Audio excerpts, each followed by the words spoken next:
Welcome to middle education. लीजिए students, finally अब आपके सामने प्रेजेंट करने जा रहा हूं 8th ग्रेड अभ्यास पुस्तिका कक्षा 8वीं के विज्ञान के चैप्टर नंबर 13 का फुल सॉल्यूशन।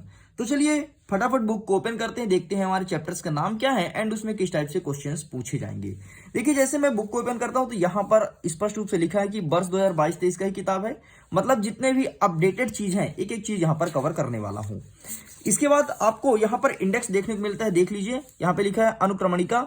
ठीक है, 1 2 5 6 7 9 10 11 12 यहां तक मैंने अच्छे से कवर किया है। इस वीडियो में कवर करने वाला हूं चैप्टर नंबर 13। आपके चैप्टर का नाम है ध्वनि और ये हमारे पेज नंबर 43 में अवेलेबल है।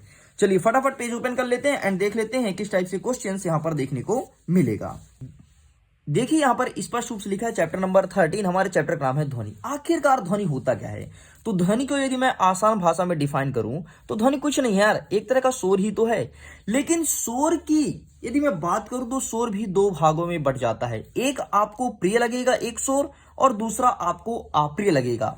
जो आपको अप्रिय लगता है उसे हम कहते हैं ध्वनि प्रदूषण, और जो हमें प्रिय लगता है उसको हम अच्छी ध्वनि के रूप में मानते हैं। जैसे यदि यहीं पर जब मैं वीडियो रिकॉर्ड कर रहा हूं और यहां पर हारमोनियम कोई बजाई तो हारमोनियम का ध्वनि मुझे अच्छा लगेगा, उसे हम ध्वनि प्रदूषण नहीं बोलेंगे। और यदि यहीं पर जैसे मैं वीडियो रिकॉर्ड कर रहा हूं और कोई बैठ के चिल्लाने लगे तो ये अवांछनीय हो जाएगा, मतलब हमें पसंद नहीं आएगा, आप सुनोगे तो आपको भी अच्छा नहीं लगेगा, तो इसे हम ध्वनि प्रदूषण कहेंगे। ओके, तो इसमें हम दोनों प्रकार से डिस्कस करेंगे, एक ध्वनि प्रदूषण और एक का आपका हारमोनियम, तबला, ढोलक, बांसुरी, इन सभी की ध्वनि के बारे में बात करने वाले हैं। देखो यहाँ पे लिखा है प्रश्न क्रमांक 1, निम्नलिखित वाद्य यंत्रों के कंपायमान भाग लिखिए जो ध्वनि उत्पन्न करने में सहायक होते हैं। तो बीड़ा तार द्वारा ध्वनि निकलती है, तबला जो होता है वो झिल्ली द्वारा निकलता है, तनित झिल्ली होता है तबला की किनारे किनारे वहां ध्वनि निकलती है। जैसे ढोलक में होता है तो ढोलक में भी तनी झिल्ली लिखना है।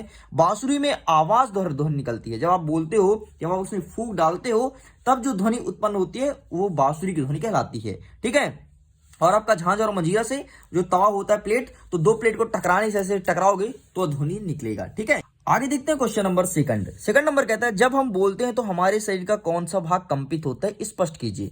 तो वेरी सिंपल, यहां पर थोड़ी आंसर गलत लिखा है, ध्यान देना।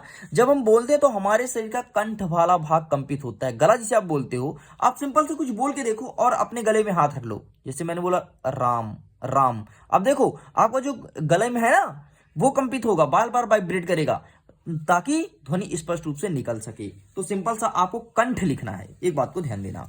चलिए आगे देखते हैं क्वेश्चन नंबर थर्ड नंबर कहता है पुरुष, महिला तथा बच्चों की वाक ध्वनि भिन्न भिन्न होती है, क्यों? आप देखते हो कि पुरुष का आवाज मोटा होता है, महिला का आवाज पतला, और बच्चों का आवाज बहुत क्यूट से एकदम पतले पतले आवाज होते हैं।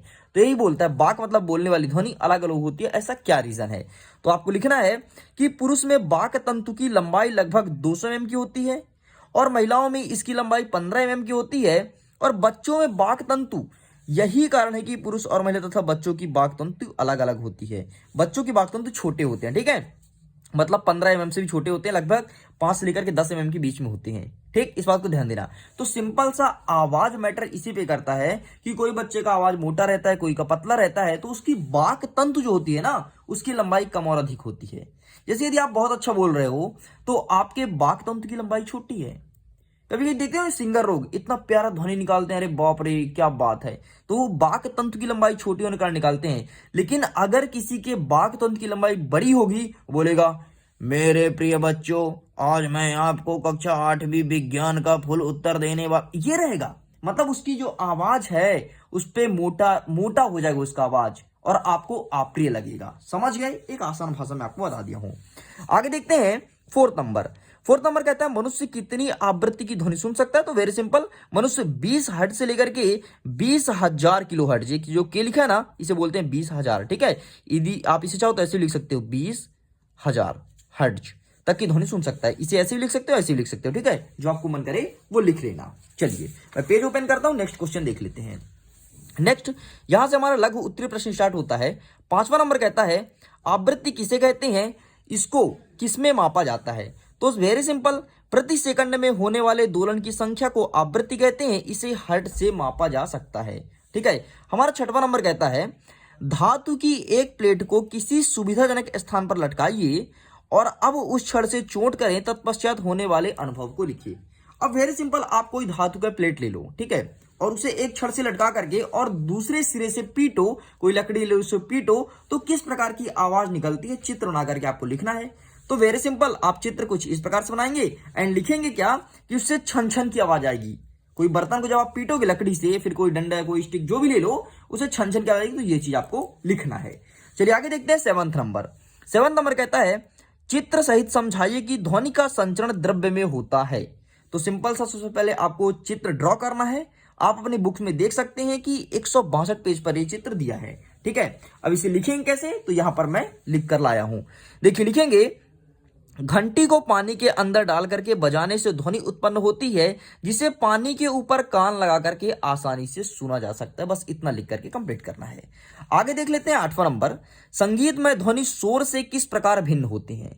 तो सिंपल सा आप लिखेंगे कि संगीत में ध्वनि वह ध्वनि है जो कानों में सुन करके सुखद अनुभव करता है, या फिर सुखद है, फिर आनंद की अनुभूति होती है, उसे हम संगीत में ध्वनि कहते हैं। जैसे मैंने आपको पहले एग्जांपल दिया, यदि यहां पर हारमोनियम बज रहा है तो हारमोनियम से जो ध्वनि निकलेगा वो संगीत में मतलब प्रिय ध्वनि रहेगा। लेकिन यहीं पर बगल में कोई चिल्लाने लगे, अरे कहाँ जा रहे हो, क्या कैसा, बहुत जोर जोर आवाजें बोले, एकदम मतलब अप्रिय टाइप से आवाज निकाले, तो उसे हम ध्वनि प्रदूषण बोलेंगे। तो बस इसका आंसर कुछ इस प्रकार से आपको लिखना है। चलिए आगे देख लेते हैं दीर्घोत्तरीय प्रश्न। दीर्घोत्तरीय प्रश्न में ध्वनि प्रदूषण क्या है, ध्वनि प्रदूषण के प्रमुख कारणों को सूचीबद्ध कीजिए, ये पूछा गया है। तो सिंपल सा आंसर लिखना है, वातावरण में अत्यधिक ध्वनि को ध्वनि प्रदूषण कहते हैं। ओके, अब क्या बोला है, इसके कारण को सूचीबद्ध कीजिए। तो कारण में गाड़ी का चलाना, पटाखे का फटना और मशीनों का चलना, बस इतना आपको लिखना है। ओके, सॉरी यहाँ पर मैंने चलाना बोल दिया, यहाँ पे लिखा है गाड़ी का चलना। चलिए आगे मैं पेज ओपन कर लेता हूं और देख लेते हैं नेक्स्ट क्या पूछा गया है। तो यहां पर हमारा क्वेश्चन नंबर 10 कहता है मानव कर्ण मतलब मनुष्य के जो कान होता है उसका चित्र बनाना है। तो कान के बाहर का चित्र नहीं बनाना है, बल्कि आंतरिक का भी चित्र बनाना है, कान में किस प्रकार से आवाज सुनाई देती है, ठीक है। और इसके कार्यप्रणाली समझाना है कि मतलब हमारा कान जो होता है वो किस प्रकार से कार्य करना है।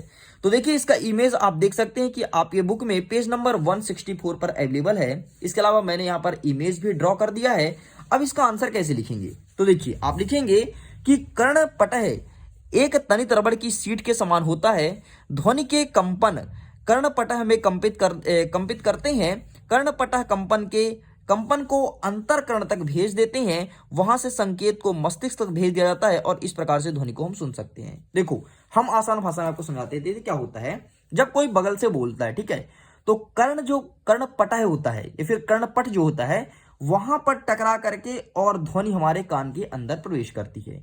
कान के अंदर जैसे ही प्रवेश करती है तो वो कंपित होने लगती है भाई, वाइब्रेट होने लगती है। जिसे बोलते हैं ना झिल्ली फट जाएगा, ज्यादा मत चिल्लाओ, वो कंपित होने लगता है। और जो कंपन होता है वो तो कंपित होते होते जो संकेत होता है हमारे मस्तिष्क को भेजता है और हमारे मस्तिष्क को पता चल जाता है कि अच्छा कौन बंदा क्या कह रहा है, क्या कहना चाहता है। ये सब बातें इस प्रकार से मस्तिष्क तक पहुंचती है। फिर मस्तिष्क का हाथ पैर जो भी होता है उसको सलाह देता है कि बेटा तुमको ये कार्य करना है, तुमको ये कार्य करना है। तो इस प्रकार से स्टूडेंट चैप्टर नंबर 13 के सभी क्वेश्चंस कंप्लीट होते हैं। जल्द ही मिलेंगे एक नेक्स्ट वीडियो में चैप्टर नंबर 14 विद्युत धारा के रासायनिक प्रभाव। इसको भी आसान भाषा में समझने का प्रयास करेंगे। सो मैं वीडियो एंड करता हूं। अगर वीडियो पसंद आए तो प्लीज वीडियो को लाइक कीजिए, अपने दोस्तों के साथ शेयर कीजिए और मिडिल एजुकेशन में पहली बार आए तो चैनल को सब्सक्राइब जरूर कीजिएगा। Okay, bye bye.